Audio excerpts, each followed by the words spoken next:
नमस्कार दोस्तों, आपका बहुत बहुत स्वागत है एक कदम अध्यात्म की ओर में। दोस्तों, गरुड़ पुराण का यह तीसरा भाग है। इसके 2 भाग पहले ही आ चुके हैं। यदि आप उन्हें देखना चाहते हैं तो उनके लिंक डिस्क्रिप्शन बॉक्स में दिए गए हैं। नारियों की आत्मा भी पश्चाताप करती रहती है। नारियों की आत्मा कहती है, मैंने पति की आज्ञा का पालन नहीं किया, पतिव्रत धर्म का कभी पालन नहीं किया और गुरुजनों को सम्मान नहीं दिया। इसलिए हे जीव, तुमने जो कर्म किया है अब उसका फल भोगो। धर्म के अनुसार अपने पति की सेवा नहीं की और पति की मृत्यु हो जाने पर धर्म का पालन नहीं किया। विधवा हो जाने पर भी त्याग में जीवन व्यतीत नहीं किया। इसलिए हे जीव, तुमने जैसा किया है अब उसका फल भोगो। कभी व्रत नहीं किया, कभी धर्म के नियमों का पालन नहीं किया, व्रत करके अपने शरीर को तपाया नहीं। इस प्रकार बहुत प्रकार से विलाप करके वह नारी की जीवात्मा कहती है कि मेरा मानव जन्म व्यर्थ ही चला गया। इस प्रकार वह यम मार्ग में चलती है। भगवान विष्णु कहते हैं कि हे गरुड़, इस प्रकार अनेकों दुख सहते हुए पापियों की जीवात्मा यम मार्ग पर चलती रहती है। उसने अपने जीवन में जितना भी धन कमाया है, उसके पुत्र, उसकी पत्नी, उसके मित्र, यहाँ उसे कोई भी नहीं मिलता, ना ही उसका वह धन ही काम आता है। यहाँ पर उसने जो कर्म किए होंगे उसका ही फल वह भोगेगा। यदि उसने अच्छे कर्म किए होंगे तो उसे इतना कष्ट नहीं सहना होगा। हे परलोक के राही, तू यह जानता है कि इस मार्ग पर चलने के लिए तेरे अच्छे कर्म ही तुझे शक्ति देंगे, पर इसके लिए तूने कोई अच्छे कर्म किए ही नहीं। तू यह भी जानता था कि तुम्हें इस मार्ग पर चलना ही होगा और रास्ते में उसका धन कहीं काम नहीं आएगा, ना ही यहाँ कोई लेन देन हो सकता है। यह मार्ग तो बच्चों को भी पता रहता है। हे मनुष्य, क्या तुमने इसे नहीं सुना था? क्या तुमने ब्राह्मणों के मुख से पुराणों के वचन नहीं सुने थे? अब तुमने जो पाप कर्म किए हैं उसका ही फल तुम्हें यहाँ मिल रहा है। अपने पुत्रों और परिवारजनों द्वारा दिए हुए पिंडदान और जल को ही वह इस मार्ग में खाता रहता है, परंतु इससे उसे कोई तृप्ति नहीं मिलती। इस प्रकार कष्ट सहते सहते वह यम मार्ग में पड़ने वाले अनेक नगरों को पार करता है। यम मार्ग में 16 नगर पड़ते हैं। इन 16 नगरों को 1 साल में कष्ट सहते सहते वह पार करता है और हर महीने उसे जो पिंड दान मिलता है उसे ही वह अपनी भूख और प्यास शांत करता है। 1 साल के बाद वह जीवात्मा यमपुरी के निकट पहुंचती है। भगवान विष्णु कहते हैं, हे गरुड़, मैंने तुम्हें यम मार्ग के बारे में वर्णन कर दिया है। भूख और प्यास से दुखी जीव इस मार्ग को कैसे पार करते हैं वह सब मैंने तुम्हें बता दिया है। और क्या सुनना चाहते हो? तब गरुड़ जी कहते हैं, हे प्रभु, यम मार्ग की यात्रा पूरी करके यम के भवन में जाकर पापी किस प्रकार के कष्टों को भोगता है वह मुझे बताइए। भगवान विष्णु कहते हैं, हे गरुड़, मैं नरक की यात्रा को शुरू से आखिरी तक कहूँगा। सुनो, मेरे द्वारा नरक का वर्णन किए जाने पर तुम्हें बहुत ही कष्ट होगा। हे कश्यप नंदन, 44 योजन में फैला हुआ धर्मराज का विशाल नगर है। वहाँ से सिर्फ हाहाकार की आवाज ही सुनाई देती है। उसका रोना और चिल्लाना सुनकर यमपुर में रहने वाले यम के गण द्वारपाल के पास जाकर उस पापी के विषय में बताते हैं। धर्मराज के द्वार पर सर्वदा धर्मध्वज नाम का द्वारपाल रहता है। वह द्वारपाल चित्रगुप्त से उस प्राणी के शुभ और अशुभ कर्मों को बताता है। उसके बाद चित्रगुप्त भी उसके विषय में धर्मराज से निवेदन करते हैं। हे गरुड़, जो नास्तिक और महापापी प्राणी हैं, उन सभी के विषय में धर्मराज अच्छे से जानते हैं, तो भी वे चित्रगुप्त से उन प्राणियों के पाप के विषय में पूछते हैं और चित्रगुप्त भी श्रवणों से पूछते हैं। श्रवण ब्रह्मा के पुत्र हैं। श्रवण स्वर्ग, पृथ्वी और पाताल में घूमते रहते हैं और दूर से ही सुन एवं जान लेते हैं। उनकी आंखें दूर तक के दृश्यों को देख लेती हैं और उनके कान दूर तक की आवाजों को बहुत धीमी आवाजों को भी सुन लेते हैं। श्रवणों की पत्नी भी उन्हीं के समान गुण वाली हैं। उन्हें श्रावणी कहा जाता है।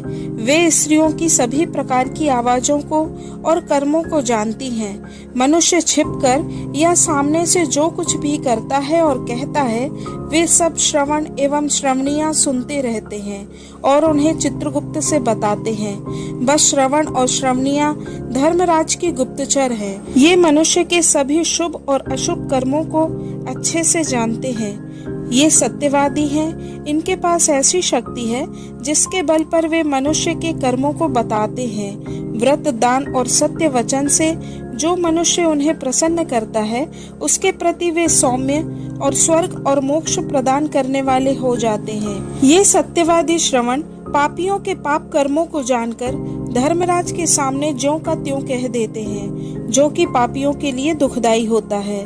सूर्य, चंद्रमा, वायु, अग्नि, आकाश, भूमि, जल, हृदय, यह दिन रात दोनों संध्याएं और धर्म, यह मनुष्य के सभी प्रकार के कर्मों को जानते हैं। धर्मराज, चित्रगुप्त, श्रवण और सूर्य मनुष्य के शरीर में स्थित सभी पाप और पुण्य को पूरी तरह से देखते रहते हैं। इस प्रकार पापियों के पाप के विषय में पूरी जानकारी प्राप्त करके यम को बताते हैं। यम सारी जानकारी प्राप्त करके अत्यंत भयंकर रूप दिखाते हैं।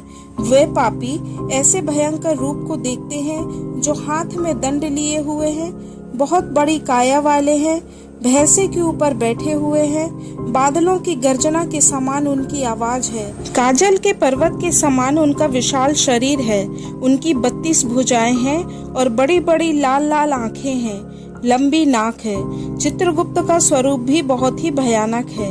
यम के समान ही यम के सभी दूत भयानक दिखाई देते हैं और पापियों के पास उन्हें डराने के लिए गरजते रहते हैं। चित्रगुप्त को देखकर भयभीत होकर प्राणी हाहाकार करने लगता है। चित्रगुप्त यम की आज्ञा से रोते हुए, अपने पाप कर्मों के विषय में सोचते हुए उन सभी प्राणियों से कहते हैं, अरे पापियों, दुराचारियों, अहंकार से दूषित मनुष्यों, तुमने पाप क्यों कमाया? काम से, क्रोध से तथा पापियों की संगति से जो पाप तुमने किया है वह दुख देने वाला ही है।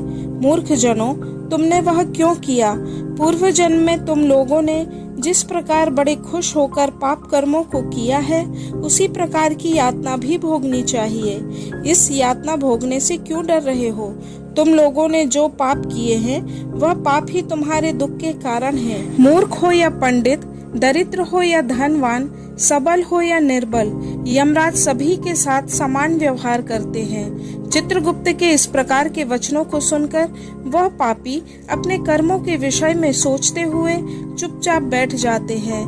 धर्मराज भी चोर की भांति निश्चल बैठे हुए उन पापियों को देखकर उन्हें यथोचित दंड देने की आज्ञा देते हैं। यम की आज्ञा से यम के आज्ञाकारी दूत प्रचंड और चांडक एक पाश में बांधकर उन्हें नरक की ओर ले जाते हैं।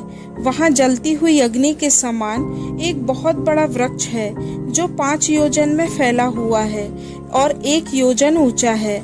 उस वृक्ष में पापियों को नीचे की तरफ मुंह करके सांकलों से बांध दिया जाता है। यम के दूत उन्हें पीटते रहते हैं और जलते हुए वे रोते रहते हैं। उनका कोई रक्षक नहीं होता। इस वृक्ष में भूख और प्यास से पीड़ित यमदूतों के द्वारा पीटे जाते हुए अनेक पापी लटकते रहते हैं। वे पापी अपने हाथ जोड़कर प्रार्थना करते हैं, हे यमदूतों, मेरे अपराध को क्षमा कर दो। ऐसा वे यमदूतों से निवेदन करते रहते हैं, परंतु यमदूत उनकी नहीं सुनते। उन्हें गदा, बरछी, भाले आदि से मारते रहते हैं। मारते मारते जब वे बेहोश हो जाते हैं, तब उन पापियों को देखकर यम के दूत कहते हैं, अरे दुराचारियों, पापियों, तुम लोगों ने दुराचरण क्यों किया? सुलभ होने वाले भी जल और अन्न का दान कभी क्यों नहीं दिया? आधा कौर भी कभी किसी को नहीं दिया, और ना ही कुत्ते, कौवे या अन्य पशु पक्षियों के लिए भोजन की व्यवस्था की। अतिथियों को नमस्कार नहीं किया और पितरों का तर्पण नहीं किया, यमराज और चित्रगुप्त का ध्यान भी नहीं किया, कभी कोई तीर्थ यात्रा भी नहीं की जिससे तुम्हें यह यातना नहीं भोगनी होती। गृहस्थ आश्रम में रहते हुए भी तुमने पशु पक्षी जीव जंतुओं के लिए भोजन की व्यवस्था नहीं की। गाय, कुत्ते, कौवे, कीड़े मकोड़े और अतिथि, कम से कम इन 5 लोगों के लिए भोजन की व्यवस्था अवश्य करनी चाहिए। संतों की सेवा नहीं की, इसलिए स्वयं के किए गए पाप का फल भोगो। चूंकि तुम धर्महीन हो, इसलिए तुम्हें बहुत अधिक पीटा जा रहा है। भगवान हरि ही ईश्वर हैं, वही अपराधों को क्षमा करने में समर्थ हैं।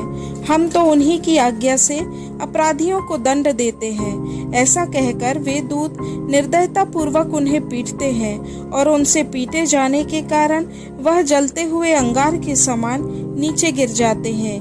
गिरने से वृक्ष के पत्तों से उनका शरीर कट जाता है। नीचे गिरे हुए उन प्राणियों को कुत्ते खाते हैं और वह रोते हैं। रोते हुए उन पापियों के मुख में यमदूत धूल भर देते हैं। कुछ पापियों को अलग अलग पाशों से बांधकर मुदगरों से पीटते हैं। कुछ पापियों को लकड़ी की तरह आरी से 2 टुकड़ों में काटा जाता है।